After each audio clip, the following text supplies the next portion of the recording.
Kalau anak-anak di jalan-jalan, si Saib.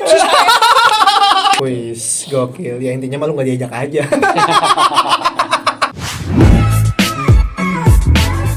Nah, bicara tentang eksistensi. Oke, ini gue mulai serius nih sama Kang Saib. Gimana awalnya lu bisa main preman pensiun? Apa seorang Saib tetap ikut casting atau nggak sengaja? Misalkan lu lagi jalan nih, terus ada sutradara, mukanya kayak copet nih, orang susah nih. Lu tidak syuting. Gitu. Gimana nih awalnya lu bisa sampai terjun ke preman pensiun dari awal sampai preman pensiun itu kan meledak gitu di awal-awalnya gitu. Sampai sekarang pun ratenya naik lagi gitu. Itu gimana awalnya, Kang Saib? Awalnya adalah kita harus menekuni bidang ini, terutama bidang acting ini dengan sungguh-sungguh. Entah di mana itu rezeki akan tiba pada satu titik di mana kita nanti akan sukses, kita tidak tahu. Yang penting kita dari awalnya sudah konsisten bahwa saya akan meramaikan kasanah peraktoran atau persyutingan di Indonesia. Dengan mengikuti casting di berbagai tempat, apalagi yang dekat-dekat di Bandung. Saya juga pernah jadi ekstras, figuran-figuran di TV lain. Karena apa? Saya sudah lama casting tidak pernah diterima. Banyak saingan yang begitu berat, banyak agensi-agensi, banyak yang kursus-kursus acting. Kalau saya kan berawal dari bawah, yang tidak tahu apa-apa tentang acting, akhirnya saya tersisihkan. Tapi dengan kegigihan, ketekunan, fokus, dan kita berdoa sama Allah bahwa saya juga bisa dengan keyakinan yang full. Suatu saat saya akan dapat peran, entah itu di mana. Alhamdulillah begitu saya casting di Bandung, di sebelah BIP itu di gedung. Iya, gue tahu. Saya alhamdulillah di 2 hari kemudian saya dipanggil oleh RCTI jam 12 malam. Saya harus datang ke Cicahem untuk memerankan seorang Saib. Membawa 2 setel baju, dan itulah pertama kali saya syuting. Saya nggak nyangka kalau itu hanya FTV atau film biasa. Ternyata booming dan bisa dibikin stripping sampai 4 sampai sekarang, sukses. Wadaw. Tapi ini pertanyaan gue nih, Kang Saib. Kenapa lo gak muncul di Preman Pensiun The Movie? Untuk The Movie, saya nilai itu The Movie adalah suatu kelanjutan dari PP3 ya. Karena di sebelum PP3 udah ada spin-off-nya, yaitu Academy of Bandung Copet atau ABC, Awas Banyak Copet. Itu isinya lu doang 50 episode itu khusus full untuk, ya misalnya itu mah hajatan copet lah gitu. Bagaimana kehidupan copet diulas secara detail, sampai keluarganya, sampai pertamanya kenapa harus jadi copet, itu semua detail. Sehingga di The Movie, copet mungkin diistirahatkan dulu untuk bagi-bagi rezeki dengan preman. Preman main dulu di PP, di layar lebar, copetnya berhenti dulu. Tapi alhamdulillah kebijaksanaan dari sutradara, akhirnya kita dipertemukan kembali di PP4. Gitu. Wis, gokil. Ya intinya malu nggak diajak aja. Kalau di Baik Boy itu netral, di Baik Boy itu siapapun bisa casting di situ, asal mau casting. Bisa bertemu antara preman dan copet, tapi intinya kita tetap eksis di preman pensiun. Ya, alhamdulillah kerinduan penonton untuk preman pensiun ini begitu besar dan sekarang sudah terobati. Akhirnya alhamdulillah menjadi yang terbaik. Keren. Berarti prosesnya tuh nggak sesimpel yang orang lihat ya. Gitu. Karena kan kalau kita misalkan nilai gitu, preman pensiun ini bisa dibilang nggak banyak artis terkenal di dalamnya, bener nggak? Nggak, bukan artis besar gitu kan di dalamnya. Tapi ya kita semua bisa hanyut nih sama ceritanya. Itu keren banget, termasuk lu yang menjadi Hasanah Raja Copet, yang meramaikan Hasanah percopetan Indonesia di kota Bandung ya. Nah itu yang paling penting apa sih, Kang Saib, kalau kita pengen eksis di dunia ini? Apakah gua harus istilahnya attitude gue harus baik atau apa? Karena kan banyak nih orang yang muncul hilang gitu loh. Intinya bagaimana kita supaya kita tetap eksis, selain faktor dari luck tadi, dari keberuntungan dan rezeki, tapi ada yang lebih penting daripada itu, yaitu Persaingan di bidang entertain ini begitu kuat. Kuat, yes. Mulai dari kita menginjakkan kaki pertama di dunia entertain dengan adanya casting ya. Casting adalah memperebutkan satu peran oleh beberapa orang, sehingga itu disaingan dengan teman sendiri. Saingan secara skill dan secara rezeki. Karena skill bagus belum tentu kalau dikalahkan oleh yang rezekinya bagus. Itu bersaing. Setelah kita masuk ke dunia entertain dan kita memerankan sebuah peran, akan diseleksi lagi oleh alam. Ini jangan yang pakai peran aja lah, yang figuran aja. Kita dipanggil untuk figuran ada 10 orang. Untuk syuting. Kita dipanggil jam 8. Ternyata sampai jam 12 belum main-main. Yang 10 orang itu. Yang jam 2 belum main-main. Akhirnya pulang 1, pulang 2, pulang 3, tinggal 5 orang. Begitu nanyain udah mau take nih, mana nih yang lain kok cuma 5 orang pada pulang. Itu seleksi. Walaupun dia belum jadi, udah diseleksi. Walaupun hanya sekedar figuran lewat doang aja 5 detik atau 10 detik udah diuji, udah pada pulang. Dengan mental ya. Setelah kita eksis, akan ada muncul 1 atau 2 orang yang jadi, yaitu yang dapat peran seperti saya. Nanti kita bersaingnya bukan lagi dengan teman, tapi dengan attitude kita sendiri. Karena gini, kalau nanti kita sudah dapat peran apapun itu di dalam sebuah cerita atau sinetron, FTV, layar lebar, itu nanti kita punya yang namanya etos kerja atau disiplin kerja.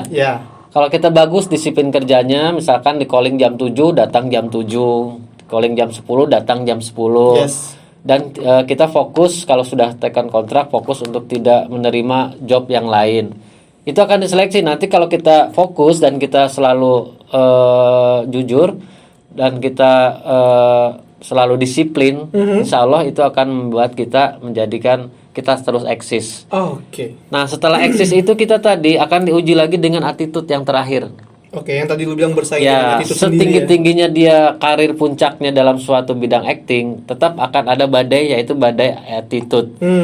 Attitude ini nanti gini, dia apakah sindrom dengan apa yang dia raih, apakah dia juga merasa saya kan udah jadi artis loh, sekarang kan saya beda loh. Itu kan gue dulu, saya kan beda. Itu kan udah attitude tuh. Udah kurang menghargai orang, udah kurang menghargai senior, datang ke tempat syuting udah mah terlambat, jarang. Yang tadinya waktu jadi ekstra salam, kayak ramah kemana-mana, begitu dia udah dapat peran sombong, nggak mau negur, negur cuman nggak mau salam, pulang juga nggak mau nyapa segala macam, padahal itu attitude kan dinilai. Apalagi kru itu kan bisa pindah ke stasiun TV yang lain, akhirnya saling menyebar, attitude jadi kurang baik, sehingga ya itulah dunia perfilman itu sempit sebenarnya. Kalau kita bikin suatu kesalahan, suatu kekecewaan dalam satu production house, itu akan merembet ke yang lain sehingga karir kita akan tertutup di situ. Jadi kayak efek domino ya, lu ngelakuin kesalahan satu, nanti ini bisa ngasih info ke sini, jangan pakai Kang Saeb. Jangan pakai itulah Yusman, makanya yang dijaga gitu. Gitu. Jadi kita jangan lihat dulu berapa bayaran saya. Tapi bagaimana attitude saya. Wah, banyak tuh di sini yang masang harga tinggi. Baru jadi artis udah merasa dia artis. Belum artis malah banyak di Karawang gitu. Apalagi yang itu kelihatan nanti mana yang sukses, mana yang enggak, udah kelihatan dari situ. Mana si tumbuhan itu akan berbunga, mana akan mati. Kelihatan. Kalau daunnya sudah menguning, udah kering, itu bakalan mati. Kalau dia udah ada kuncup-kuncup berbunga, berarti dia akan jadi. Itulah. Cakep. Itu paling menarik sih. Bersaing dengan attitude sendiri. Bukan dengan teman lagi, bukan. Betul. Gila, ini gokil nih pesannya. Jadi kayak banyak orang yang, apalagi kalau di zaman sekarang media sosial, orang banyak followernya dikit sombong. Follower gue banyak gitu kan. Yang follower dikit sombong, itu apa yang disombongin gitu ya. Exactly, benar. Karena kesombongan hanya milik Allah. Kan yang punya semua di alam dunia ini punya Allah, bukan punya kita. Kenapa harus kita sombongin? Apa kita punya apa? Bener. Kita lahir aja gak bawa apa-apa dan mati pun gak bawa apa-apa. Makanya Kang Saeb nyopet, karena yang diambil bukan punya orang itu. Makanya saya selalu konsisten dengan nyopet saya. Dan saya tidak pernah buka cabang di tempat lain. Saya gak pernah buka cabang copet di Karawang, di Sumedang, di Lampung, di Palembang, nggak pernah. Tetap saya harus kasih di Bandung, karena harus menjadikan Bandung 10 kota besar terbesar di dunia yang paling banyak copetnya. Bandung harus masuk. Visinya gokil ya. Jadi lu pengen ada goalsnya tuh itu, pengen Goalsnya menjadikan Bandung sebagai kota dengan copet terbanyak. Terbanyak kan 10 besar itu sekarang sudah diambil oleh negara-negara Eropa. Oh iya benar. Asia cuma satu yaitu Hanoi. Hanoi Vietnam ya. Vietnam. Betul. Itu Vietnam yang nomor 10. Saya akan menggeser Vietnam dengan Bandung. Minimal lu ke 10 dulu ya. Ya. Oke, berarti bener-bener tugas lu tuh harus nyari. Makanya anak buah saya jangan sampai malas-malesan. Makanya kemarin yang terakhir malah ketangkap tuh. Iya, si Renita tuh. Masa mencopet polisi. Seniornya copet, seberani-berani copet, sebaiknya tidak mencopet anggota polisi. Iyalah. Apalagi anggota TNI ya. Bisa digredet nanti.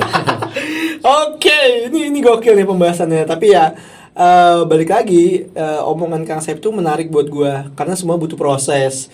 Semuanya butuh kekuatan mental juga. Apalagi yang paling penting kita harus menjaga attitude kita untuk lebih baik. Ya, gitu. di mana bumi dipijak, di situ langit dijunjung. Betul, gila. Jadi apapun kita itu hanya sementara. Tetap kita harus menjadi diri kita sendiri. Nah, gokil ya. Episode perdana gua ngundang copet tapi pembahasannya udah kayak dosen. Wah, gila. Makanya dia punya kampus ABC. Kata Bandung Copet. Dan ABC itu adalah manajemen saya. Manajemen. Aksi bergerak cepat. Ada lagi singkatannya. Kalau polisi kan aksi reaksi cepat. Betul. Unit reaksi cepat, PRC. Kalau kita ABC. Aksi bergerak cepat. Kalau copet lambat keburu ketahuan. Iya, benar-benar. Makanya sampai sekarang yang paling eksis cuma lu ya di sini. Ya banyak yang eksis cuman ikon saja. Ikon ya, benar-benar. Kalau copet tuh pasti saya gitu loh. Iya. Ya minimal Kang Saip kalau kemanapun dihormatin kayak copet. Tapi nggak enaknya juga, saya udah pakai sorban, pakai peci, pakai sarung, udah wangi, mau ke masjid, copet mau kemana? Masih aja disebut copet gua. Iya. Iya, karena udah personal lu udah ke situ. Iya, udah dandanan MC wedding kan, wow paling gokil lah pakai jas segala macam. Di situnya di undangannya MC Saip copet. Ya. Iya, benar. Itu susahnya di situ. Nanti lu kalau dapat peran yang lain berarti lu harus benar-benar total ya untuk merubah personal lu itu loh. Iya, kadang-kadang kita banyak PH film yang masih mengambil karakter saya sebagai copet. Udah kamu jadi copet aja atau mantan copet. Sehingga banyak film yang masih belum merubah karakter asli. Yes, jadi di lain sisi tuh bener-bener persona copet itu juga membawa lu ke rezeki yang lain gitu karena gampang orang kalau gue pengen ada peran copet di film gue, olehnya Saip gitu. Ya. Karena kalau misalkan kita ada suatu acara itu perwakilan dari preman ada, perwakilan dari copet kan siapa lagi kalau bukan saya. Betul. Kalau preman kan banyak, bisa pilih Murad, Pipit, siapa banyak semuanya, Ujang, Kang Mus. Tapi kalau copet nggak ada pilihan. Iya, lu doang. Dan ganti ini anak buahnya ganti-ganti mulu lagi. Iya, kalau itu kan. Dan selalu ada cewek lagi. Harus ada ceweknya karena untuk menyemangati mahasiswa-mahasiswa yang laki-laki. Oke. Sekali lagi gue thanks banget buat Kang Saip. Iya. Udah hadir ke studio kita. Sama-sama. Mudah-mudahan kedepannya bakal ada project lagi. Amin. Dan mudah-mudahan project yang mau kita lakuin juga lancar. Amin. Oke, buat teman-teman jangan lupa juga follow Instagramnya Kang Saip yang udah ngebalap follower gue. Kita pertama ketemu pas kita nge-MC bareng. Iya. Di Bank BRI. Bank BRI bersama. Follower lu waktu itu pasti 6.000. Aku masih 4.000. Oh, 4.000. Follower gue udah 10 ribuan. Sekarang aku udah 15.000. Oke, gue baru 11.000. Sekarang gue yang pansos sama dia. Itu belum tamat loh preman pensiun. Belum. Makanya ini mumpung ada di sini kan ya, jangan lupa juga di follow Instagram gue dan Instagram Kang Saip @saipcopet. Saip_copet. Ya. Tadi dulu. Gue ini banyak yang nanya ke Instagram gue. Nama asli lu siapa sih? Nama saya kalau nama di kredit titel Icuk Baros. Icuk Baros. Itu nama pemberian sutradara. Makanya kalau pas main preman pensiun pasti ada Icuk Baros. Oh, Icuk Baros itu berarti nama lu. Icuk itu nama saya, Baros itu tempat dulu pertama saya tinggal. Begitu saya diterima di preman pensiun, disuruh nama pakai Icuk Baros karena tinggal di Baros Cimahi. Siap. Oke, sekali lagi thank you Kang Icuk. Iya. Kayak teman SMA kalau gitu. Teman-teman sekolah nggak ada yang manggil Saip, semuanya Icuk semua. Icuk. Cuk mana main di preman pensiun nggak pernah manggil saya. Oh iya benar. Kalau anak-anak di jalan-jalan si Saip. Kesopan. Iya benar. Tadi aja pas masuk ke hotel ya, resepsionis pas dia datang langsung copet. Security langsung arak lirik. Oke, thank you buat teman-teman. Jangan lupa subscribe channel kita di Bloknya Studio. Kita bakal banyak podcast dengan narasumber yang seru. Ya. Yang berkualitas, yang benar-benar bisa menginspirasi lah. Yang tidak sombong lah. Yang tidak sombong, betul. Kayak Kang Saep, gampang kesininya. Dan yang nggak banyak fanbase. Ribet sih. Oke ya. Oke, sekali lagi, this is Yusman Zone signing out. Kang Saep, thank you sekali lagi. Makasih semuanya. See you.